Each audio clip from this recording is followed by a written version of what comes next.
KTN News. Get the whole story.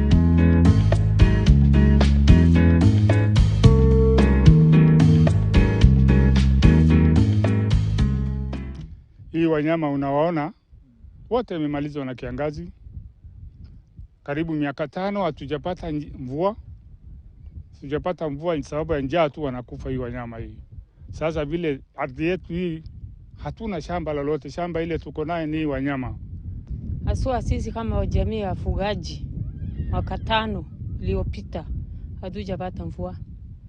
Usaidizi ile ambao ulikuwa tunategemea mbeleni kwa pande ya masomo, kukula, ni mvugo imeisha. Sisi ni kama tunakaa kama wanyama saa hii kwa vile tuko na njaa, tuko na kiu, mali imeisha, asasi wamekuwa na stress mingi. Nafikiri kwa hivyo tuko tofauti kabisa. Mimi jambo yangu ile mimi naweza kusema ama nasisitiza ama naomba zaidi serikali watuangalie.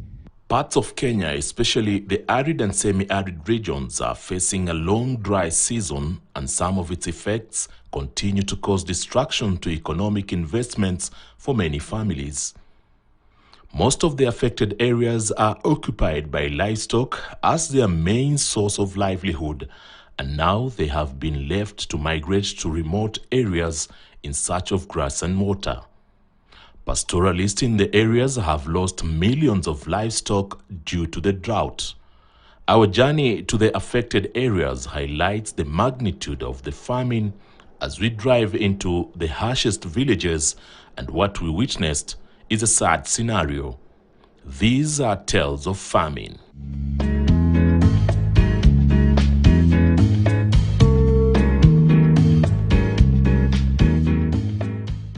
Kenya, and indeed the larger Horn of Africa, is experiencing one of the longest drought spells in history. For 5 years now, most parts of the country have not received adequate rainfall. The situation is especially harsher on people living in the arid and semi-arid lands, most of whom are pastoralists. According to the National Drought Management Authority, NDMA, 23 arid and semi-arid counties are battling drought and its effects. The 9 most affected counties in dire need of food aid are in Kilifi, Mandera, Marsabit, Samburu, Turkana, Wajir, Isiolo, Kitui, and Kajiado. The NDMA has also listed 13 counties in the alert phase. They include Garissa, Lamu, Narok, Tana River, Makueni, Tharaka Nithi, Baringo, Laikipia, Meru, Taita Taveta, West Pokot, and Kwale counties. The drought situation remains critical in 22 of the 23 arid and semi-arid counties following poor rains through October to December, when the short rain season usually appears. On the contrary, the period during which short rains are expected ended up posting poor rainfall across most of the ASALs. The conditions of vegetation in arid and semi-arid counties are weakening, and in other areas even drying up. The situation has especially affected pastoralists who rely on the vegetation for their livestock. This has not only depleted the size of their livestock, but also left them weak and exhausted. Consequently, the body condition of cattle and goats ranges from fair to poor as a result of long trekking distances in search of water and pasture. Drought-related livestock mortalities, therefore, continue to be reported in several counties. Marsabit County is one of the most affected counties in the country. On our journey to Marsabit, we conducted spot checks in Laikipia, Isiolo, and Samburu counties. Carcasses of domestic and wild animals highlight the arid terrain. Herders and their families still searching for grass and water. The rural parts of Marsabit County paint a grim picture of the effects of prolonged dry season. Marsabit is the second largest county in Kenya with a size of 66,923 square kilometers with a population of 459,785 people, of which 243,548 are male and 216,219 are female. So far, about 70,000 households have been affected by the drought. The situation on the ground is indeed very bad. The situation is getting out of hand. You know, this is a drought which has now lasted for over 5 years, because we've not received rainfall for 5 consecutive seasons. At the Kubikalo village in Sagante Jaldesa ward of Sako constituency in Marsabit, we came across a community gathering under a tree. Well-wishers, who included professionals from this community, are here to offer their support. Many households are in distress. They are now staring at starvation.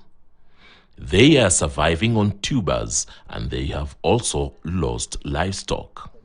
The elderly are hardest hit. Too weak to travel in search of food, they are left behind. Well-wishers are their only chance of survival. This old woman explained to the visitors that she had not eaten for the past 4 days. Her kitchen had no signs of food. We were informed that after she lost her livestock due to drought, her only son ran away from home due to shock.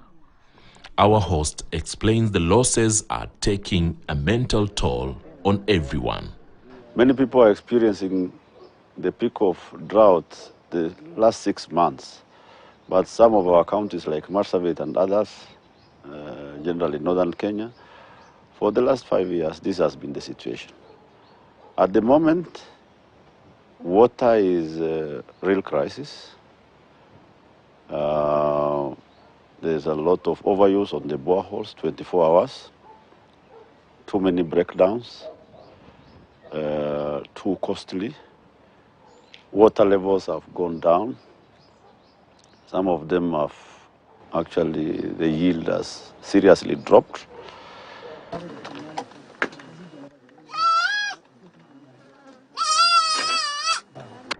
In the neighboring villages of Dukatu ward, the majority have migrated to other areas while the rest live in wretched conditions. The makeshift structures they call home offer little to protect them from the harsh conditions. Their main concern is food. They claim people have succumbed to starvation in the area. Sisi hatuna chakula, hakuna seasons since from 6 years sijampata hata mavuno hata katika Marsabit. Lakini njaa karibu kukufa paka saizi. Wengine wamekufa. Kuna mtu yote amekufa kwa sababu ya njaa? Ndio wamekufa. Karibu watu 5 wamekufa katika jamii yetu ya hapa. We have not reported deaths. Kenyans have not died from the drought at the moment. The conditions are slightly better in Sibiloi North Hor constituency, which received minimal rainfall. There are signs of hope, but the revitalized vegetation has attracted pastoralists from the neighboring communities. Resource-based conflict is now simmering. Most of the rains, the short rains or the light rains that we received happen on the side of Ileret, the Dasanaj community. So Gabras from North Hor, from Dukana, they are really moving towards that territory. So we felt that, if you don't really address this issue at this particular time, there's going to be a big problem. For us to discuss, further interventions, we have to first agree on the ceasefire. And then we have to ensure that our communities are able to share the little resources available, that's pasture and water, and also come up with a committee, the herders themselves, who are going to engage each other, who are going to discuss their issues, who are going to share, information, just to avert, any conflict that's going to occur around this time. There was a lot of concerted efforts, too many interventions from faith-based organizations, from national government, from other partners. We did so many regular meetings with leadership from across board. Our people just realized it's useless to do that kind of, barbaric thing. And I thank them for realizing that it was the wrong thing to do. It can never be a solution to any problem. And so we've been encouraging and preaching harmonious coexistence. Wario says he has witnessed cases of human deaths due to famine in North Horr region. In North Horr area, we've lost close to 10 people due to hunger and starvation. So basically, it's not an exaggeration, it's a reality on the ground. People have lost their entire livelihood. So what do you expect if rains have not come for the last 4 years? And the next rains, will be in April, where we are already being told that, the next rains will also fail. So basically, the future looks precarious. It's really bleak. And what we are doing at the moment is we are trying to also talk to the non-governmental organizations who are very proactive in providing relief to the people. We're also trying to push the government so that they also scale up their relief intervention. 48 kilometers from Marsabit town, we arrive in the Bubisa area of the vast North Horr constituency. We met a young boy who is not in school after they've reopened for the first term. We learned that his parents lost 3/4 of their livestock. They cannot afford to take him back to school. He now gathers carcasses before setting them ablaze. His father is stressed. No words can describe what he is going through. Our children will not go to school. Schools will not be open because parents have no resources to pay for school fees. The situation is dire. We are going to have massive dropout from school. So basically, we really appeal to the government, we really appeal to the president. Na ile kwa mbele tunasomesha na Vugo kwa sababu ya karo shule, kuna wale wamekosa kufanya test ya university wamerudi nyumbani. Na tunaendelea kuongojea KCP. Na ile ambayo tunatarajia ilikuwa tumepanga tutapeleka shule na watoto wetu ni Mvugo zimeisha. Haswa sisi kama wamama tumekosa namna ya kufanya. Tumefikiria sijui tutapeleka hii watoto wapi. In Kambi-Nyoka village in the North Horr region, women take care of the few remaining livestock, feeding them with ugali and tubers. They hope their efforts can save the remaining skeletal animals. Pregnant women and young children aged 5 years and below suffer from malnutrition. Unfortunately, high rates of children at risk of malnutrition have been noted in Marsabit, Mandera, Garissa, Baringo, and Isiolo counties. The number of children affected by malnutrition is about